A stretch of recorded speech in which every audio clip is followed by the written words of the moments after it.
Great morning, business owners and managers, and welcome to another awesome episode. Let's get the light going here. All right, there we go.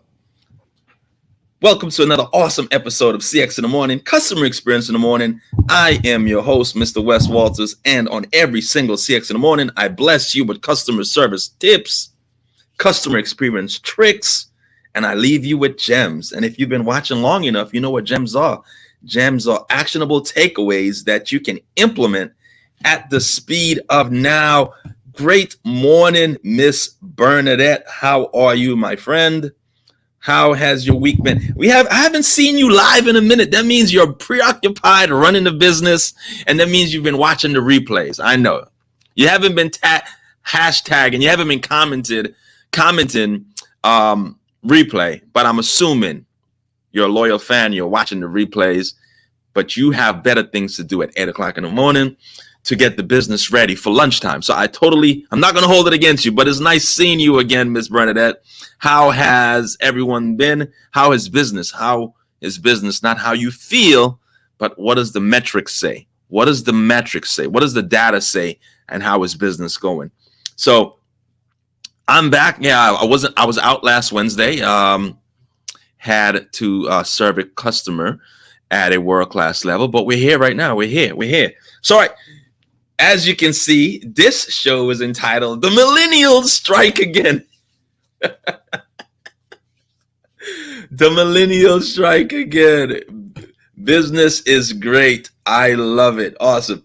So again, as this show is entitled "The Millennials Strike Again," and this is not to beat up on millennials, not at all, because I was young, and it's because of mentors and good managers in my life. They were able to guide me into the right direction, into the West that you see now. This was not all by myself. No, there were a lot of older, wiser, seasoned individuals in my life that was like, nah, brother, you need to go this way. Just simple nudges. Remember, I was talking about the nudges in the right direction. I had a lot of mentors and individuals who cared about me to be like, let's nudge him in this direction because this brother is about to implode. Yes, not explode, implode from within. But anyway, so this show comes from, I went to a coffee shop. Let's just say a coffee shop, because remember, I never list the name of a company when it's a negative experience. I only list the name of a company when it's a bad experience. So this experience was bad, so we're not going to list the name of the company. Let's just say I went to a coffee shop, right? And I was with my handy dandy sidekick, Soraya, my daughter, right? And she wanted breakfast from this place. I don't know. There was nothing there to eat that's proper, but Soraya wanted breakfast. So we went to this breakfast spot, and she ordered a croissant with, egg and cheese croissant or whatever. And then when we got to the window, she said, you know what, Dad, I really want a hash brown. Can you order me a hash brown? I was like, yes, ma'am. Can we add a hash brown to the order? Drum roll, please. This is where the excitement starts. So the kind lady at the window said, oh, I'm sorry, we don't do add-ons at the window. And I was puzzled. I was like, and again, this is a millennial. She's young, very young. I mean, just green all around the ears, just had the smell of Similac. She's very young, right? Young, possibly, I would say late teens, if she's 20, she's exactly at 20, maybe 21. So she's young, right? She said, oh, no, we don't do add-ons at the window. I was like, okay. So, I immediately, saw that this was a teachable moment. And I said, well, okay, I ordered 3 things. So Soraya ordered a coffee as well as a croissant. So she ordered 2 things and she wanted to add another. So said, so you don't add at the window, correct? She said, no. I said, what if I wanted to take away something from the order? Could you do that? She said, yes. I said, so I want to summarize what I think I heard. I said, so here it is, money in hand. I am willing to give you more money. You would say no to the more money, but you would agree to subtracting money, to losing money from the transaction. Now, when I said it like that, I could see the gears in her mind moving. She was puzzled. She looked at me. She gave me the deer in headlights look, like, huh, interesting. So she gave me that deer in headlights look, like, huh. I said, so I want to summarize. I said, I could remove something from my order, give you less money. That's fine. But I can't add to the order to give you more money. And you're a business here to make money. Did I get that correct? And again, she started thinking. She said, yeah, that's correct. I said, okay, let me speak to a manager. Because it's not her fault. I know that the heading says the millennials strike again. That's just to get you in to watch the show. This is not a show to beat up on millennials, because millennials, I was young. We were all young. So this is not a bit, that was just the title just to get you to watch, right? But so I immediately called the manager. I said, I would like to add a hash brown. And the last associate said that I couldn't. And I wanted to know, as a business, is this the norm? Why are you against raising the transaction? Why are you against the immediate upsell? Why are you against making more money, but you're okay with taking away money, subtracting money? So you're okay with losing, making the sale smaller than bigger? And immediately the light bulb, there was an aha moment. The light bulb went off. Immediately, I'm talking 4 seconds. The manager, after I said what I had to say, immediately, boom, the light bulb went off. As it should. The light bulb went off immediately. So, I asked a manager, because, my principle is I never allow someone to tell me no who doesn't have the power to tell me yes. So immediately I'm like, okay, this young lady is, we're not peers. Let me speak to her manager, because she cannot tell me no, because she doesn't have the power to tell me yes. That's the gem of you look at this. We're 5 minutes into the show and I'm giving you gems already. The gem of the day is never allow someone to tell you no who doesn't have the power to tell you yes. So I know she was not a manager. She was not in a position to tell me yes. So I was not going to accept a no from her. Anyway, so I called the manager. Manager immediately added the hash brown, increasing sales, increasing revenue for the business. And I was on my merry way. Wham, bam, it was over, right? And I thought about it and I was like, this is not a millennial issue. This is not a issue where the young lady at the window, it's not her fault. It's not that millennials are inept. It's not that they don't know what they're doing. This all goes down on the management, because this happened on the manager's watch. Let me know if that makes sense. It's not the employee's fault why this happened.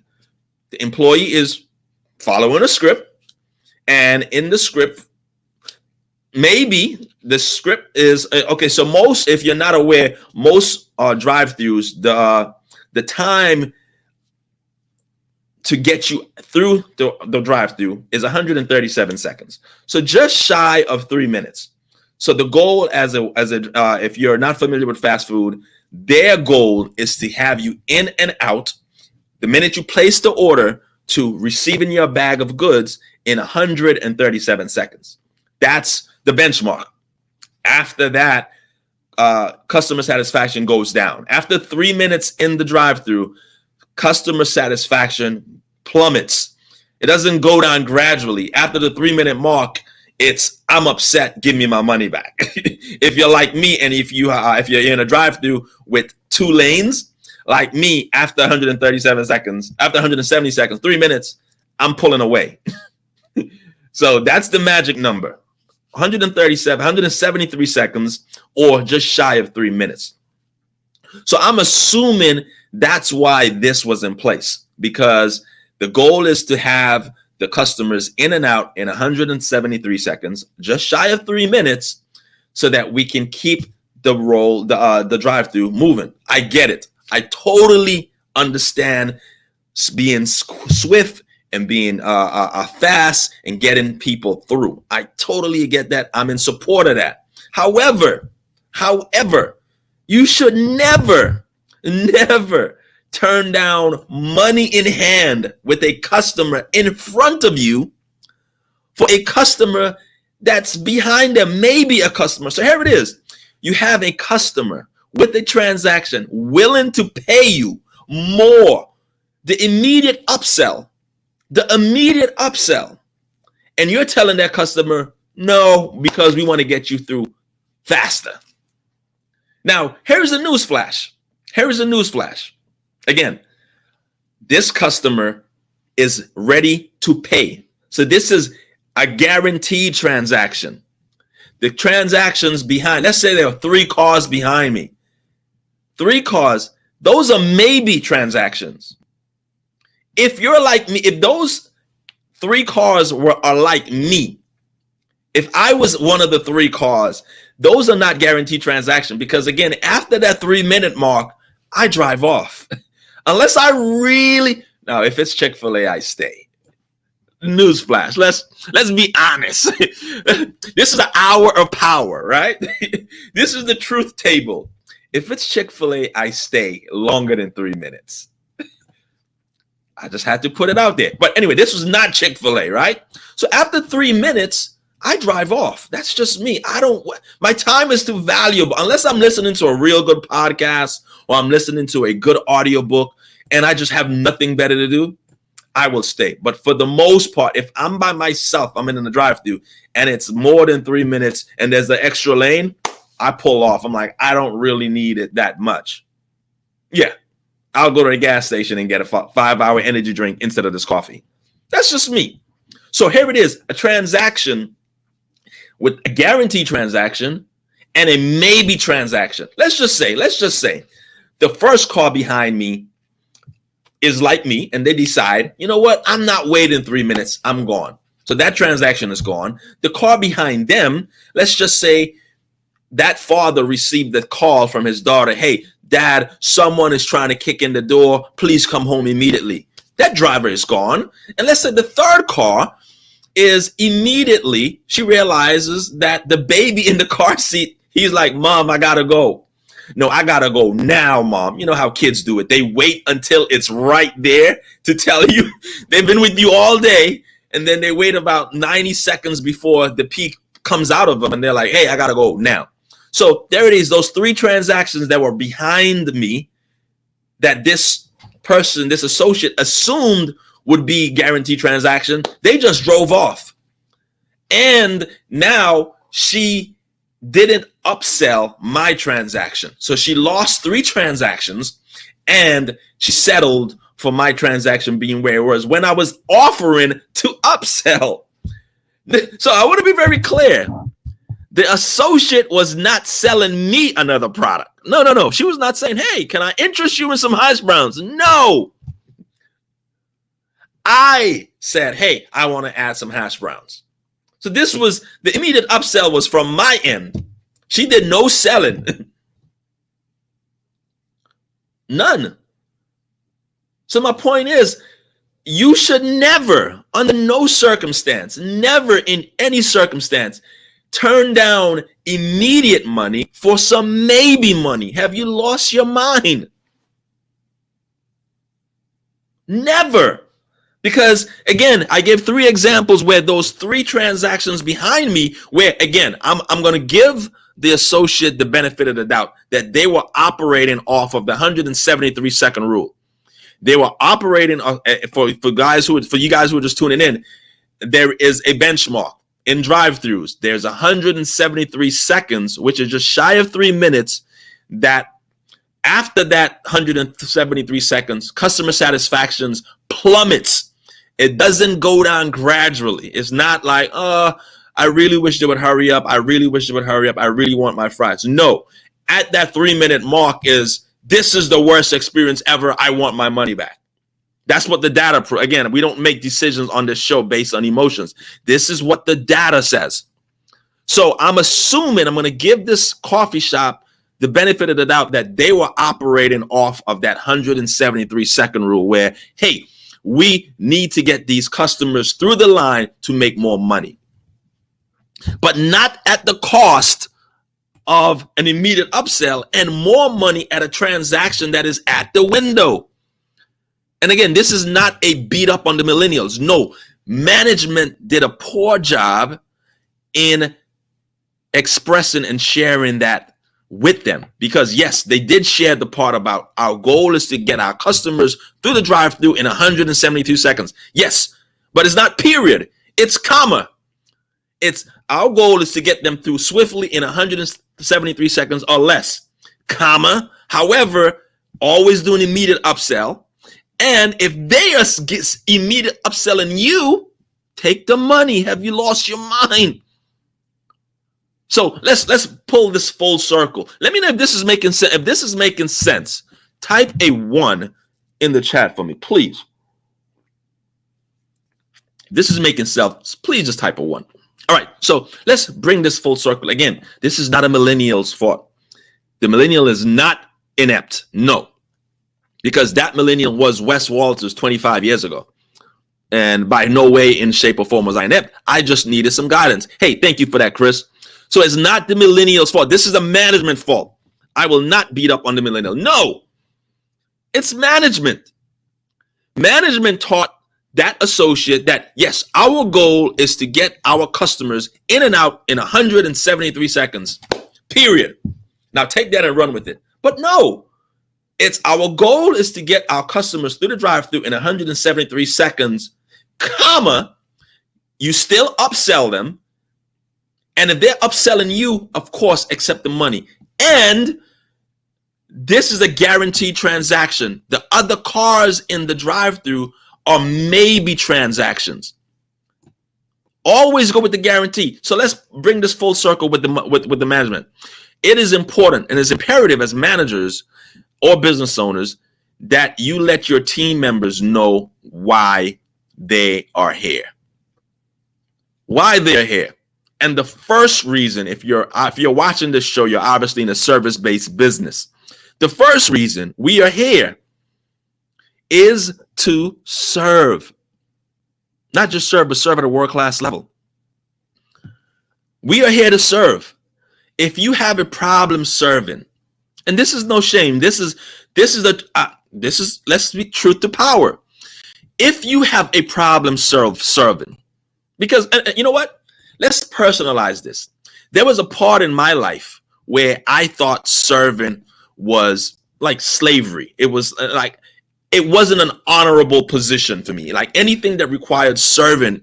So I'm personalizing this. This is a West story. This is not for all African Americans. I'm not speaking for all people. I'm speaking for West.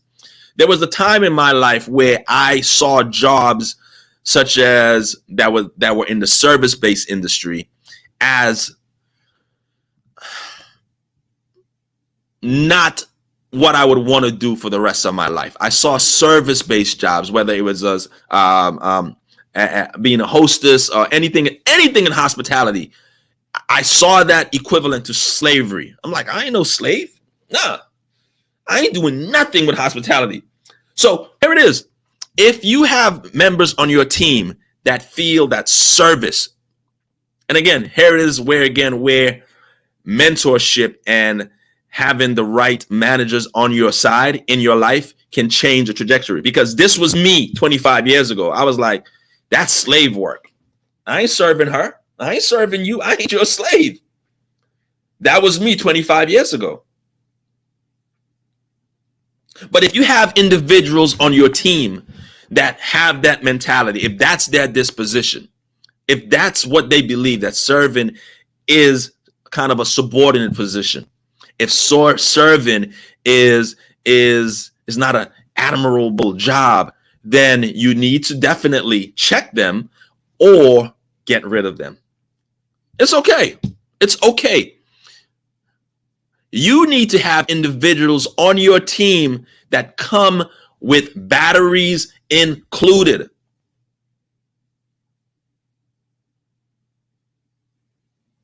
They must have batteries included. There is no way you should have individuals on your team if you're in the service-based business industry and they are ashamed or look down on serving. Like I was 25 years ago, serving, like, nah. No. I ain't doing nothing that has to do with serving. That reminded me that's too close to slavery. I'm not someone's slave. I'm a boss. Yeah, 20 years old as a boss with no money, right? Yeah, I'm a boss. No, I don't serve. Again, right? The young minds, right? But, we got to love them because, with the right guidance and mentorship, you can reform and turn into someone that teaches customer service, right? But again, you got to teach our employees why they're here. And the first reason why we're here is to serve. The second after serving is to make or earn money. To earn money. Notice I didn't say the first reason we're here is to make money. No, serving first. If we serve at a world-class level, the money is inevitable. Great morning, Papa Chulo. Man, you're gonna have to watch the replay. I'm talking about my experience at the coffee shop. As you can see, the title of the show is "The Millennials Strike Again." Nice seeing you, Jason. Nice seeing you, brother. But again, you got to let the employees know why we're here. And the second reason is the first reason we're here is to serve, and the second reason is to earn money. And why does allowing us to make more money, how does that affect that employee? Because you got to personalize it to that employee. You don't want the employee to be like, no, you, the business owner in your rich big house in the mountains, is making money. No, we're making money. How does this affect that employee? Well, it allows them to get raises. That raise that they're constantly asking for, the more money we make, the more likely you are to get a raise. How does that affect an employee? Again, that new operating system, that new computer, that new touch screen that you keep telling me about, if we make more money, we can have 5 of those touch screens. New equipment. Guess what? With more money, we can hire more associates. Remember you told me about your girlfriend who wants a job? If we make more money, we can hire her. So you want to personalize and show your employees that the business making money is not just for the pockets of the rich business owner, the rich, evil business owner, because, business owners are rich and evil, right? You want to teach your employees, no, it benefits them if we make money. And, I'm not going to go into this right now, but anyone who's been watching the show, I truly believe in sharing the revenue with your team. The business gets a raise, everybody makes a raise. Everybody gets a raise. The business does great this quarter. I truly believe in sharing that with the team. That's just my philosophy. That's just my philosophy. If the business had an amazing quarter, everyone on the team had a great quarter. That's reflected in raises, bonuses, extra commission, and of course, new equipment. So you want to show that associate the importance of how that affects them. Miss Bernadette says she agrees. Yes, I truly agree. Like, yes, once I, as a business owner, make money, we all make money. And of course, they're not going to make the same percentage of you because it's your business, but they will see the results of the increase of a good quarter. I truly believe that. If you are not operating like that, if you are constantly pulling up in your new Lexus, every quarter you get a new Lexus. If you're constantly like, hey man, yeah, look, hey employees, look at my new house. Yeah, we just bought a new house in Bora Bora. We just bought a new house in Fiji, and me and my wife are going to Dubai this week. That's not a wise thing to do. That is not wise. It breeds envy. There you go, Miss Bernadette agrees. They will work harder knowing that the harder I work, the more money I get. There is no participation trophies on this level, okay? No, you get what you put in. You get out what you put in. So it is important to show your employees how the business making money, how that benefits them. All right? So I'm going to give this business the benefit of the doubt that they were trying to get me through the line because they were operating off of the 173-second rule, which in a drive-through, they try to get, the goal is to get everyone from the time you place your order to the time you receive your bag in and out in 173 seconds, just shy of 3 minutes. After 3 minutes, customer satisfaction plummets. It doesn't go down gradually like, man, I really wish that they would hurry up. What's taking them so long? What's taking them so? No, it's give me my money back. This is bad. I want out. I don't need these fries that bad. So they were operating off of that like, hey, you know what? Let's get him in and out in 173 seconds. Even if he wants to add something to the order, we're going to turn this additional revenue down because we want to get him out of the line quickly. No, absolutely not. We want to get him out of the line quickly. However, we will always promote the immediate upsell. And if he wants to add something to his order, bring in more money into the business, absolutely, we take it and we add that to the order because those other cars behind are not guaranteed. You know, when I was growing up, we used to say, a bird in your hand is better than a bird in the bush. So here it is. I'm at the window I'm the bird in your hand. The other three cars are the birds in the bush. They might fly away. They might stay. You don't know. But you don't want to bank on those cars in the drive-thru. You want to deal with the person that's right at the window right now. If this makes sense, just type a 1. And we're about to get out of here. Because this was not supposed to be long. This was supposed to be a 15-minute show. Ms. Bernadette, if you're still here, if this makes total sense, just type a 1.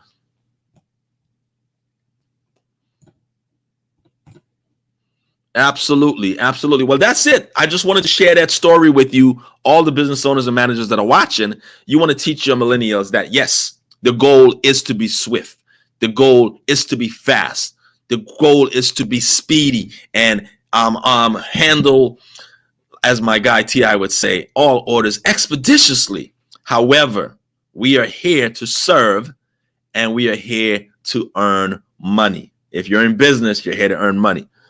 So anything that would allow us to make more money and boost that transaction from $10 to $12, that's what we're in support of. All right. So you guys have an amazing, that's the end of the show. If you need help implementing anything that you've seen, if any of your millennials on your team are giving the business away, look, listen, without guidance and supervisions, millennials will give your business away. You need to. And again, I'm personalizing this. This is me. Me 25 years ago. You don't want me running your business by myself. I will give the business away. And millennials, if you're tuning in, millennials need that guidance and supervision. It's not that they're inept. It's not that they're bad people. It's just that they don't know. They have not been on the earth long enough to know. That's where you come in as a good business owner, as a manager, to enlighten them and teach them like, hey, no, we're here to make money. This is what you do as a business. You make more money, not make less money. So as a business owner, I want you to go back to your millennials, go back to your SOPs and see what do you have in place that is teaching you in millennials that it's okay to not promote the immediate upsell. Or when a customer is saying, hey, I want to immediate upsell, and your employee said, nah, we don't do immediate upsells here. Again, the customer is like, hey, I wanna give the business more money. I wanna upsell you, business owner, and your associate is saying, nah, we don't want more money. Your order is $10. We want to keep it at $10. However, if you want to remove something from your order, if you want to make your order $8, I'm your guy. I can help you. But if you want to make your order bigger, if you want to increase your order to $12, we don't do that because we got to get you in and out the line quickly. Obviously, we can see there's a disconnect there and that something is broken. All right. So I want you guys to work on that. And if you need help implementing anything that you've seen, that you saw on the show, all you got to do is real simple. All you have to do is go to workwithwes.com and someone from my team will reach out to you and we will give you a free customer experience audit. Free 99 customer experience audit to see where you are and where you want to be and how we can help you get there in the quickest time possible utilizing our systems. Right? You guys have a great day, rest of the week, and I will see you guys next Wednesday. Peace.